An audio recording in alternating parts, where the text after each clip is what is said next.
Bulavanaka, Fiji, and welcome to Gold FM's special recording of Speak Your Mind. Yes, we do this every now and then, but I am glad to be joined by a face that's familiar to us and also to you, our audience of Gold FM Speak Your Mind. And for many of you, she is also, the voice of our issues, the consumers. Thank you again for joining us on the show. Pramila Kumar, the CEO of Consumer Council of Fiji. Thank you, Padeli. And we've also been joined, especially made this trip from Singapore by Mr. George Lim of the Singapore Mediation Center. Welcome to the show. Pula. And welcome to Fiji. And thank you for inviting me. You're most welcome. Now, this specific program that we are talking about, this also, it marks the opening of the Fiji Mediation Center, something that I'm sure the CEO of the Consumer Council of Fiji is very excited about too. I'm just smiling about it because it is good news for consumers. Well, for the benefit of our audience and consumers in Fiji, let's talk about mediation and how important this is. Now, I'll first direct it to you, Mr. Lim, from the experience of Singapore and in terms of having this mediation center already established in your country. Yes. How has it fared for you and how important is mediation? Well, I am very happy for Fiji because today the Fiji Mediation Center will be launched. And it's the fruition of years of work, of training, of people coming together. And for those who don't know a lot about mediation is a process where people come together in a confidential setting, talk about their problems, their disputes, and find a positive way to resolve that dispute or difference in a win-win situation. So there's a bit of give and take, but you go back maybe with 70%, 80% of what you want, but you can leave that problem behind and move on with your lives. So that's really good for Fiji because I know this is your 45th anniversary. That's right. Singapore is 50th anniversary for us. We are small countries, and mediation is a form of access to justice, social harmony, preserving relationships. This is the way to go. It's great that you actually mentioned that, preserving relationships. And that's because of our small country and how close-knit our community really is. This is really good for us. Wouldn't you agree, Ms. Kumar? I definitely do, considering that we also hold mediation at the council. And we know that often there is a lot of animosity between the two when the dispute arises. And when it comes to court, it gets even worse because it's always like, okay, I'll see you in the court because, when you take the matter to court, it's about people who have the resources to take the matter to court. Sometimes you don't have the resources, like that money that you need or the time that you must have. So it really makes the matter worse. So obviously that affects the relationship because, we are a very small knit community. We know each other very well and the word spread. Almost everyone in the community will know why you went to the court, what was the issue, and you can become the subject for discussion. Sure. Another trial. Yes. There's always some kind of finality to it when you say, go to court, a court's decision, and there's always, in the minds of many citizens, it will feel like it's now a charge and you have to, it involves a lot of money, like you rightfully said. And, there's always seemed to be, the relationship will end right here. But, from our work, what we have found that people do fear courts. Exactly. They don't want to be seen around courts. If they are, then the others who saw them will come to a conclusion that, okay, that person must have done something bad. That's why that person was at the courts. So it comes with that kind of stigma. That's that right. Only bad people are seen around courts. And also has a bad look at the business too. Yeah. The yes. business itself gets a reputation. Absolutely. So as George has mentioned, this would be a situation where in confidence dispute can be solved. Right, let's talk about that. Yes. With the mediation center in Singapore, right? How exactly will it work? Okay, so we've been practicing mediation for the last 18 to 20 years. The Singapore Mediation Center was set up in 1997. We work with the courts. So there are cases which are in court, and then parties decide before the hearing that they want to try to mediate the case. They come to us. and we set up the mediation. It can be done within weeks, days even. Usually for 1 day or 2 days. Parties come with their lawyers if they have the lawyers. It's a confidential setting. Whatever is said is not to be mentioned outside. Parties sign an agreement. And the mediator helps the parties talk about their real interests. So let me give you an example. A mediation which I did recently, 3 friends who were in business for 10 years together. They were directors and shareholders. And they had a dispute after 10 years of making money. And they were real good friends, but you know, it boiled down to, no, you're doing this, you didn't tell me, you went to China, you set up something else. And they went to court.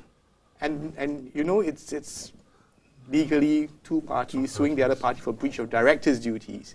And they kick him out as a director, whatever. But, you know, they came for mediation and I said, look, you know, if you go to court, even if you win, what do you get? You get some money, damages for breach of director's duties. But I said, the fact is you still remain shareholders. The problem is not solved. So we spent that whole day focusing on one party buying the other party out. Do a clean break. You know, if you can't agree, okay, we part, but in a civil way. So we spent the whole day working out valuations, affordability, and we worked out the deal by the evening. And at the end of the mediation, they stood up, they shook hands. They went their ways. And they remembered the good times as well. So that's the kind of focus we have. We look at people's real interests because, you know, you go to court, you can fight and you can win, but you don't really win in the end because, you know, we spend 2 years, 3 years. And then what about the good times that you've had? So we remind people of that and we try and help them to get the positives out. And it's a win-win in the end. So that's what we've been doing. We've been doing that. We have many cases now come to us. And people even come to us even when they don't have a court case, and that can be arranged. I was going to ask that. It doesn't necessarily mean that you go to court, then you come to the mediation center. Yes. You can always go to the mediation That's center. right. Even it's better when the dispute has just arisen. We have a 73% success rate, which means 3 out of 4 cases can be resolved within a day or 2. And that worldwide, you know, that is the record. For most mediation centers, it's around 70-75%. Well, we're grateful to be having the Singapore Mediation Center assisting us with setting up the Fiji Mediation Center. And I'm sure, Pramila, you'll be ready to tell us a little bit also about the experiences of the Consumer Council of Fiji since you've been doing it all this time. Yeah? And we'll talk about that right after this short break on Gold FM's special Speak Your Mind.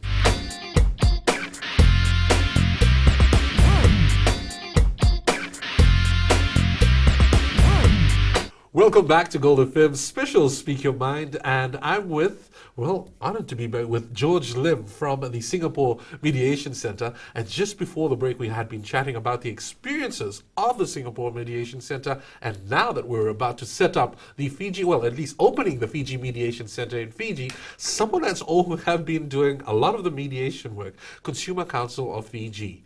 Now, Pramila Kumar, you mentioned that you've been doing some of the work, but you also shared with the Commerce Commission. Am I correct? Correct. I mean, we have used Lynn, George, in conducting our mediation training. That was done 2013. And the idea was to train our people so that they can handle mediation better. And I'm very grateful to him because obviously the mediation training that was given to us has structured our mediation work at the council. And we have realized, and we always believed very strongly, that mediation is the way forward. Because we have found that sometimes the lawyers, when they are engaged in this process, they have their own interest, right? To drag the case as long as they like, go to the court, and dragging the case also means billing opportunity. That's right. I mean, it's about also for them making money. Exactly. And not necessarily for the parties. Not for the parties. And sometimes we've also come across cases where consumers are totally frustrated because they are not in control of the cases, and they're not well informed of what's happening. That's right. Like they say, okay, we filed the papers, but they've never seen the papers. And when they want to make an appointment with the lawyers, normally they're directed to their secretaries and whatnot. So that becomes really... added pressure, frustration is the word, you know. I mean, they get so depressed and they come and see us regarding the case which is still pending with the lawyers and in the court. So for us, when we heard about Fiji Mediation Center, and of course we are supporting this very much, we feel that this is an opportunity for consumers to be in full control of their own case, the way they want to direct it, and in a cost-effective way, and in lesser time, they'll be able to get the result. Not like when cases are in the court for years. It drags on. And it drags on and on and on, and we don't know where the evidences are, we don't know where the witnesses are still alive or dead. You know, there are lots of other complications, but with the mediation center, that is really the idea, that make it simple, result-oriented, and let's move on with our lives, rather than having that animosity between the two parties that can also spill over, you know. And then also have the animosity towards the legal, the judiciary in Yes. terms of not understanding perhaps the proceedings. That's right. Yeah. So this will provide that kind of relief to the consumers. You know, just the idea of having another option other than court is a good one. Now, the mediation center, and how it works. Right. We have been training. You mentioned the training of mediators here in Fiji. We have about 14 mediators that have been trained, and has Singapore Mediation Center been assisting also with the training? Yes, we have been working with Ministry of Labour, with Consumer Council, Commerce Commission, with judges, with lawyers. We've been doing training for many years. And this first batch of 14, they are actually accredited mediators, which means they've gone through training plus an assessment, an independent assessment, where they have to conduct a mock mediation. They are videotaped, and those tapes are brought back to Singapore, and two other assessors who have not been involved in training them assess them. They don't know them at all, and don't know their names. Just see faces, Just what they see. and they just assess. And if I do the training, I do not assess. So it's an independent, transparent process. Right. And I'm very glad to say you've got 14 people. We are planning for more, of course, to become accredited. Because it's one thing to be trained, but it's another to be accredited. And if you want to have standards, then I think you should move towards that. Now, before you move on to the next topic, I'm a lawyer, can I speak in defense of lawyers? All right, please do. I've been a lawyer for 33 years. I think the issue is a question of education and opportunity. Okay. Lawyers, when we were called to the bar, we took an oath to act in the best interest of our clients. And many of us do that. You know, many lawyers help their clients settle cases. But if you do not have avenues except a court process or an arbitration process, people think that this is the only way. Okay. So now with mediation, things can change. And in Singapore, when we started the mediation movement in Singapore, we involved the lawyers. You know, our Chief Justice invited senior lawyers to come on, become accredited mediators, sit as mediators. Partners in the law firms, large law firms, they came on board. And it's really changed, the culture has changed. I mean, there is, firstly, what is this mediation? Is it going to eat into my rice bowl? But, but after a while, people realize, no, it's another service which you provide for your clients, and that is possible. So for my mediations, lawyers come. They represent their clients. If it's a big case, the client relies on them for advice. And they represent their clients. They get the best deal for their clients. And that client will stay with them forever.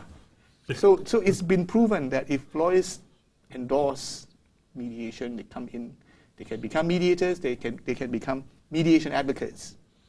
In other words, representing your clients at mediations and getting the best.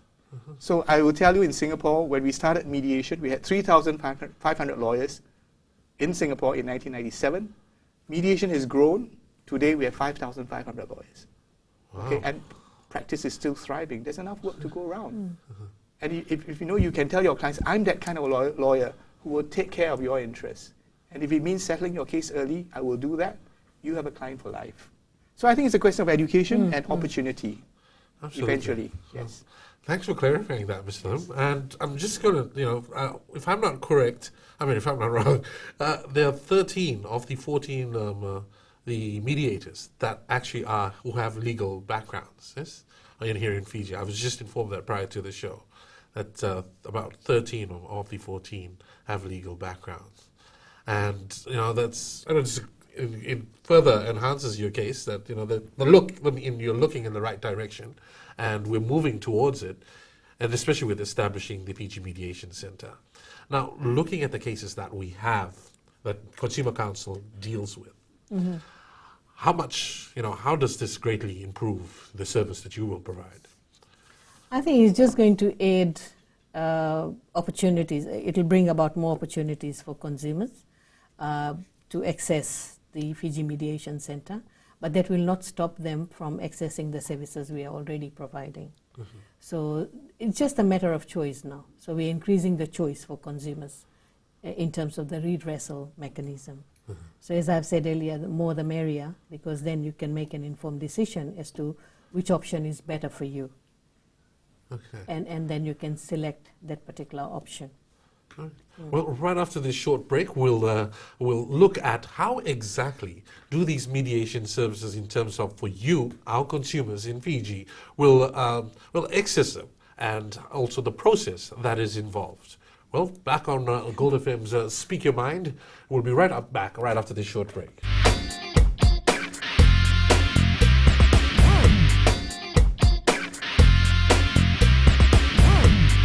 You're back on Gold FM's special Speak Your Mind, and I'm with Mr. George Lim from the Singapore Mediation Center, and also with a face familiar to all here in the country, Pramila Kumar, the CEO of Consumer Council of Fiji. And, well, the opening of the Fiji Media Center is what we're really talking about, and how the process now that will involve accessing mediation services. If arguments, say, between the two parties, what type of parties can bring it before the mediation center? Should it be arguments between big companies, or could it be like with smaller parties? Say, for instance, just an argument between, say, neighboring landowners. All right. I think it's going to be open to all sorts of disputes. At the moment, there will be a service for cases which are already in court. Okay. So if parties are willing to try mediation, then they can indicate to the Fiji Mediation Center. There's a secretariat there, and they say, look, we would like to try. We would like to attempt mediation. And the center will set up the mediation, appoint a mediator, fix the date, the venue, and that will go on. If the matter succeeds, then it comes to an end. You can record it in court. If it doesn't succeed, it's a confidential process, so it can go back to court. Okay. Now, there's going to be a parallel service, and that service is going to be free. Right. Okay. Now, there's going to be a parallel service, and that's going to be open to everybody, whether you have a court case or not.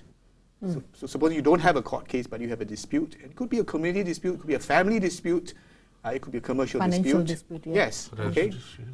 Go to the center, contact the secretary, and indicate both parties are willing to mediate.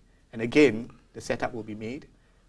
This time, you can even choose your mediator, agree on a mediator, and there will be a fee involved because it's a private mediation. Okay, and I think it's going to be based on the scale, depending on the amount of your claim, and then you agree and you pay the mediator directly. So these are the two main services. And the fee will be paid by both the parties? Yes, it will be shared.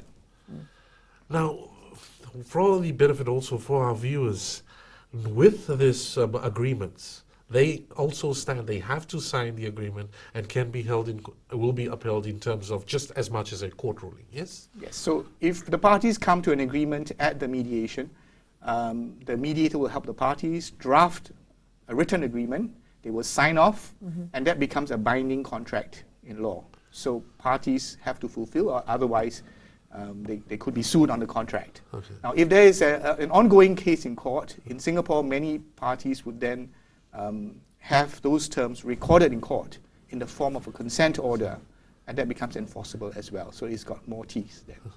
So these are the possibilities. What are the positives of, apart from what you've mentioned, Yes. we also looked at, costs of court cases and how expensive it can be. With these mediation centers and having mediation services, this could also benefit those who, say, for instance, might not have any money at all, like say, and not have to, plead bankruptcy in the end. That's right. Yes? That's right. And what has been the experience for Singapore So- in this cohort? That's why I say that mediation is also a form of access to justice, because if you do not have a lot of money or you do not have a lot of resources, or you cannot take a long courtroom battle, this is a way of maybe getting something out of it rather than nothing and ending it. Okay, so that's a form of access to justice. Now, you were also referring to saving of costs, because obviously if you settle within a day, you end the process, you save a lot of costs down the road. As well as time. As well as Time as well as worry. and Yeah. worry. You know, and for business people, I mean, time is money. That is Right. true. Now, on the other end, I mean, if you have a settlement, it also helps because sometimes the one party may not be able to pay. Right? So if you go to court, you sue him, you win, you make him a bankrupt, you get nothing out of it. But in a mediation scenario, it is possible to structure a deal. You pay me by installments, smaller, I take a haircut, you pay me by installments. There could be some security. And it's a win-win for both at the end, because you pay me what you can manage. And I get something out of it, rather than spend the next 2 years fighting you in court and getting nothing and paying costs. Well, this is making it sound really, I mean, I'm pretty, very, very excited about the Fiji Mediation Center being around, because I can already see quite a few problems that is already around us that we can resolve here. But with the Consumer Council of Fiji's experience, now, what are the kind of issues that you find, in our case here in Fiji, has been quite hard to resolve? One is the financial commercial disputes. It's extremely difficult because it's about imbalance of power, right? Okay. So commercial disputes are extremely difficult to solve, and particularly when it comes to mortgage sales and other, and also insurance claims. I can imagine with insurance claims. So these two cases I would love to see going to Fiji Mediation Center, at a higher level to be resolved. And the third area I would say is second-hand cars. There's a lot of disputes in that area. Second-hand cars. Second-hand cars, when consumers spend so much of money to buy a car and what they get in terms of the value for money and the problems they encounter with the vehicle. What would be the cases in Singapore that has exhausted, or not, well, I'm not going to say exhausted, but it's really taken up a lot of the Singapore mediation centers? Okay, we have a lot of construction disputes because, Singapore is small, a lot of buildings. Yes. And a construction case is usually very time-consuming because there's Actually, so that is many also on parties. our list. I was just Yeah, going to that's say also on our list. Fiji's growing construction Yeah. businesses. I did one construction dispute, 8 parties involved. Okay, developer, main contractors, subcontractors, Yes. everybody sitting around the table. There were 35 of us. Wow. Okay, but we settled it in one day. At 11 p.m. when we settled and they signed, everybody clapped because they knew if they had to go to court, it would have taken 4 weeks in court. So this is the kind of dispute which it's worthwhile sorting it out. Yes. Okay, so construction disputes, a lot of commercial disputes, family disputes. Look, when husband and wife part, can't we part in a better way for the sake of the children? That's correct. I'm sure if you get a third party to help the parties see that, you will get that kind of result. So any kind of dispute, but this is the kind of things we would like to do, where you help people, just preserve that relationship. Maybe you can't heal it in that one day, but you set the foundation for a better relationship. If you go to court, you destroy it. That's definitely what we're also looking at here. Thank you very much, Mr. George Lim, for joining us on the show. Thank you. And would you like any other final words before we wrap up this segment? Well, I think it's very exciting for Fiji, and you should take this opportunity really to promote mediation. And as I said, it's not just about resolving a dispute, but it's a cultural shift. That's true. Right? For us as Pacific Asians, this is close to our hearts. In the old days, remember how do we settle our disputes? That is correct. We went to our villages, we went to our village heads, Yes. Indians, you went to your panchayat, Yeah. and we resolve our disputes that way. So this is our challenge. Why don't we manage our disputes, get an outcome that we are certain of and we can live with, and move on? That's the way to go for small nations. Thank you very much, Pramila. Well, we are looking forward to assisting consumers who have disputes and they would like to use Fiji Mediation Center. So we would like to assist them and we will definitely encourage them to come forward so that we can guide them in terms of the services provided by Fiji Mediation Center and what's all is involved. Well, exciting times indeed for us, and we hope to see you again soon. Yes, Mr. Slim? Thank you. Thank you.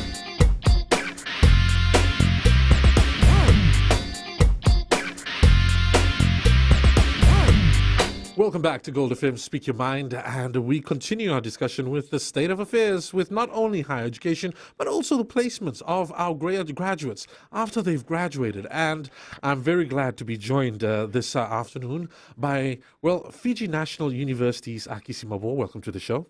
Thank you. And also representative from industries, a familiar face and name, Mr. Humphrey Chan. Welcome to the show. Thank you. Now, you also, both of you were part of the two-day conference, and the first time it has been done, having the institutions, the various higher education institutions, sit together with the representatives from industry and the workforce to chat or to talk about issues relating to the workforce, especially graduates. I'll ask you first, or should I ask Mr. Chan first? Is this the first time, and how did it go for you? Well, I think the first time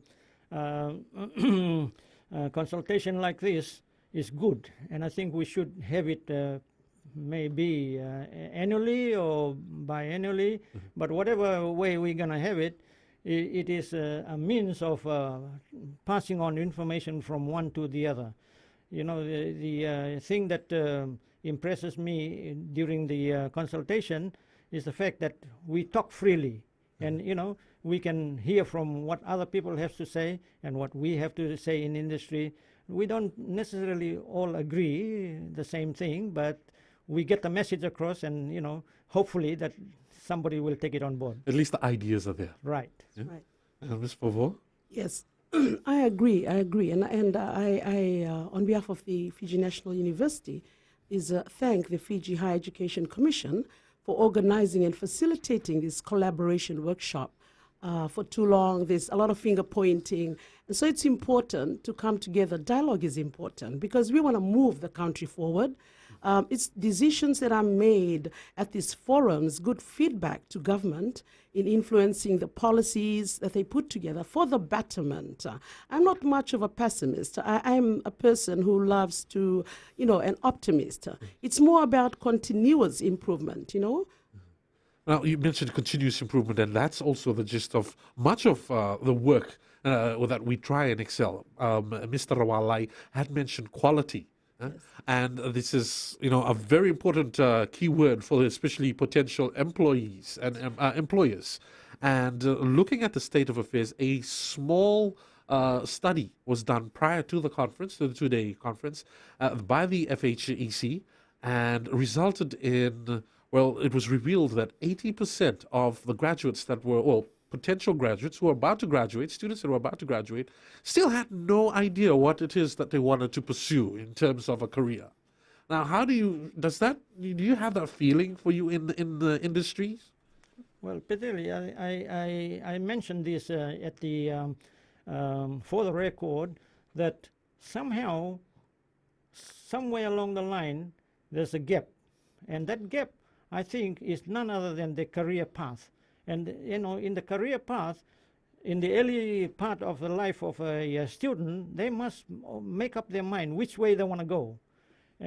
If I can just go give you the stream where the Japanese follows, if you're good at maths, you go this stream. If you're good at mechanical, this way, and so on, And in that way, you are trained and properly trained for a given perspective of the job that you are earmarking for. Find what is you're good at and pursue that particular right. area. Yes. Yeah? How do you feel?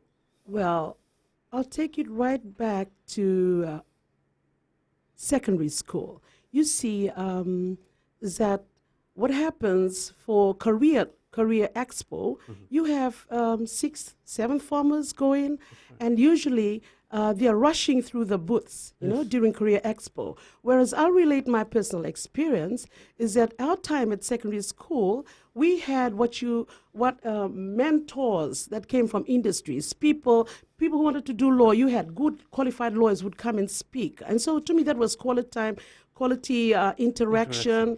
And also, even when at our time at uni or when my son was there, we had the mentoring program. And even at tertiary level, you have the peer mentoring, but that's more towards, you know, the program they've actually started. My suggestion would be is that not just take it right back to third form. Start the career talk. Ministry of Education must reintroduce the career talks that they used to have back in the 70s and 80s, where people would come into the schools, programmed, and they come and speak to third and fourth formers, and you know, they start telling the students there, or just beginning to give them an insight into what occupations that's available, or what they should start thinking about. And maybe if Ministry of Education working also, because they're part of the arm of government, there's skills shortages already there, right? Government knows it. They have information, they have stats to identify areas that needs training in. So they can easily turn it around into marketing those programs to students way back, you know, Form 3, Form 4, and talk about what's there, what's attractive there, to sell it to the students. Oh, that's very interesting. That we should start having these. You know, that's a very valid idea. How do you feel about having these representatives in schools? Really, you started by saying quality. Quality. Now, that's right. quality doesn't start at Tertiary level. at this level. Quality should really start from teachers' training, because unless the teacher taught the proper thing to teach the students will not get it right. So important as that, the training, but unfortunately at this consultation, I don't think we touch on that subject.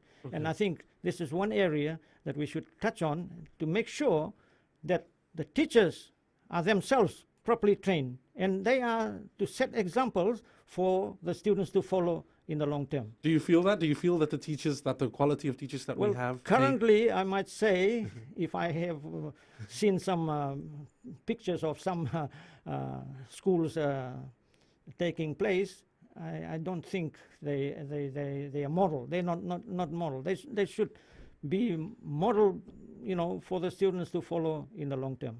As someone from the higher education, how do you feel about this the statement from Mr. Chan, and also from your experience with students coming into tertiary level? Is there still a gap? It's like a production line, right?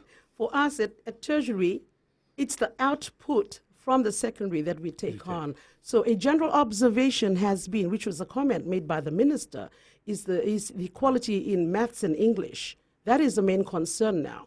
I mean, and with the current technology, Facebook, people have, you know, abbreviations. And that's really factoring and affecting. A very interesting comment also was made at the two-day collaboration by a person there, a professor, when he mentioned, you know, government should be strict too on these providers of Internet providers. Not just internet, I mean, Digicel, Vodafone, where they have all-night chat given, those kind of things. Because what you sell that to the students, you know, they are there on that rather than doing homework research. And what happens at the end of it, you find tired students. You can't even teach them. So I don't really think the blame is to be made to the teachers. At the same time, ongoing upgrading of qualifications, because then we would be undermining the quality of teachers that is recruited. Okay, you have basic teacher training, but then continuous upgrade for teachers, especially in maths, science, which is really a concern now for us who are taking in the output from secondary school. All right. Mr. Chan, you want to add on? With the technical school that is now been built into the country, teachers have got to upskill themselves more so than ever before. Because you have people who are in industry who knows what they are doing, and also knows more than the teachers themselves, because they haven't got through that kind of experience. So the teachers have now got to be upskill themselves. All right, on that note, we'll take another short break here on Gold FM Speak Your Mind.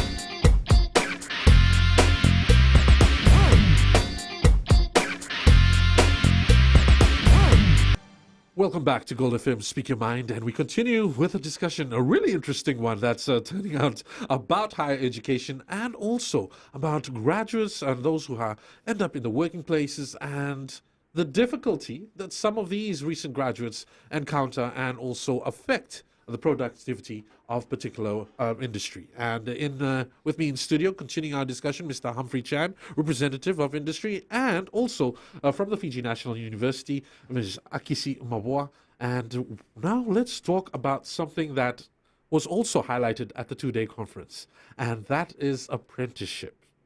Mr. Chan, I'm going to give it to you and allow you to shed some light on this discussion. Okay, apprenticeship is very important in that it's a training in a systematic way of training. Unlike the other short courses which you do, which you don't necessarily go through the proper system.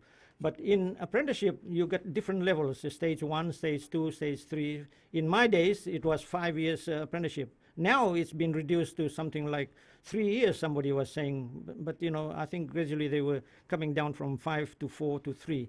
But I think 3 years is too short, and the period of 3 years, you know, you don't learn enough to be qualified. In my time, when I served a 5-year apprenticeship, after even 5 years, I still need more training, you know, and so I learned it on the job, by the way, and I sacrifice myself in some way that I do private job in those time without receiving pay, but I like it because I just want to learn the trade. But in many previous years and the practice that was, and I'm going to throw to the Fiji National University in a short while, but in the practice that was, in order to fulfill your qualification credits, you needed placements. Yeah? You needed to be at a job practice, especially for trade. And that continues with the Fiji National University, yes? That's right. That's right. Now, with the industry at this time, with the 3 years, do you feel that it's still not, you said that your view is that it is not fulfilling, but with the actual productivity of industry in Fiji? The 3-year time frame has just, I think, been changed without consultation to with the industry. That is not good, because you know, you can't change a program like that without consulting the industry. The industry must know whether 3 years is sufficient or not sufficient. We are saying not sufficient. All right, but let me just go back to some other area in apprenticeship. Apprenticeship, I think, falls now under the FNU. I think it's in the wrong hands. It's what we should be doing now is to establish another body called the Productivity Association or the Productivity Commission. Now that Productivity Commission should handle apprenticeship and also handle the training levy. Now the training levy, if you asked earlier on, Yes. you know, I What think percent being paid? yeah, we are not getting our money worth. You know, we are paying a lot of money in terms of training levy, but we don't get much back. You know, in industry, each employer is doing training within their workplace, but it's not recognized and can't get any grant back. So I think the system has to be changed to allow for on-the-job training within the industry, so that you know, after all, every one of us in industry, we are also training our trainees or our workers. And you're investing a lot more in Right. them. Yes, but we don't get anything back. So that is also wrong. Ms. Mavua, Well, the Fiji National University stand? Yes, it'll probably go right back to when the 7 institutions came together to form the Fiji National University. Now, FNU is only about 5 years old, so there's got to, you know, what we identify as really teething problems, and we're trying to work our way around it and talking with the stakeholders. But I think the point raised by Mr. Chang is quite valid, and the TPAF, government and the stakeholders, powers that be, must rethink and relook at the role of TPAF. Because when TPAF was TPAF, it was all okay. It was clearly outlined what they needed to do and the roles they carried out in the apprenticeship scheme. But when it came onto FNU, even up until now, there's still some gray areas to be ironed out. So I will leave it to the political footballers to come up with it. Yeah, but right now I know it's a hot topic, which I really do not want to elaborate on. Yes. Well, Mr. Chan, how do you feel about the work that TPF is, not PTFF, but what is now FNU. At FNU, you've already stated that there's not enough, there's still some, she stated that there's gray areas. How do you feel? Well, I think the quicker that we can form the Productivity Commission, the better. Because in the Productivity Commission, there's a lot of things that we can iron out. Right at this very moment, we all know that productivity in Fiji is very low. And so we need to do something to improve on productivity. And productivity, like I said earlier, that if productivity takes over the running of the apprenticeship, that would be great. And also take control of the training levy, that would be great. Yes. Okay. How do you... What was important about the 2-day collaborative workshop that we had with all stakeholders was the industry were quite strong in saying they want apprenticeship reintroduced and how important apprentices were, right? So instead of, but I think Mr. Cheng's concern was taking it from reducing the duration from a 5-year to a 3-year, 2-3 years. Everyone agreed. There was unanimous decision by all stakeholders. Yes, the importance of bringing back apprenticeship, but who's going to administer it? I think that will probably be in the process of what we're going to talk about, and also that was just a starting. We hope that we would all come together again to discuss that.